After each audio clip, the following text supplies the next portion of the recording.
மரங்களின் நிழலும் நமது கதையை காலமும் சொல்லும். உதிர்ந்து போன மலரின் வாசமா தூது பேசும் கொலுசின் ஒளியை அறைகள் முழுதும் ஆண்டுகள் சொல்லும். உடைந்து போன வளையலின் வண்ணமா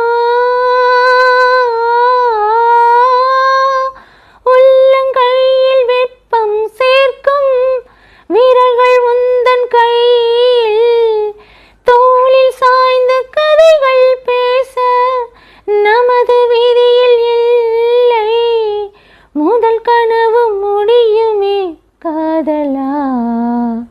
கண்கள் திறந்திடு, நினைத்து நினைத்து பார்த்தால் நெருங்கி அருகில் வருவேன். உன்னால் தானே நானே வாழ்கிறேன். உன்னில் இன்று என்னை பார்க்கிறேன். எடுத்து படித்து முடிக்கும் முன்னே எரியும் கடிதம் உனக்கு கண்ணே. உன்னால் தானே நானே வாழ்கிறேன். ஓ